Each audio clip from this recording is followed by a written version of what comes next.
You ask Tiger to solve. This deals with linear equations with one unknown.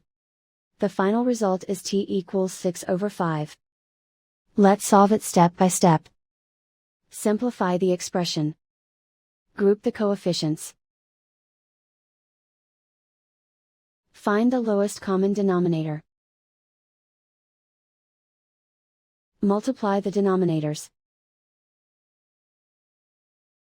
Multiply the numerators. Combine the fractions. Combine the numerators. Isolate the t. Multiply both sides by inverse fraction 6/5.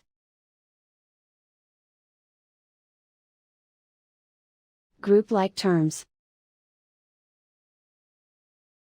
Multiply the coefficients. Simplify the fraction. Remove the ones. And so the final result is t equals 6/5.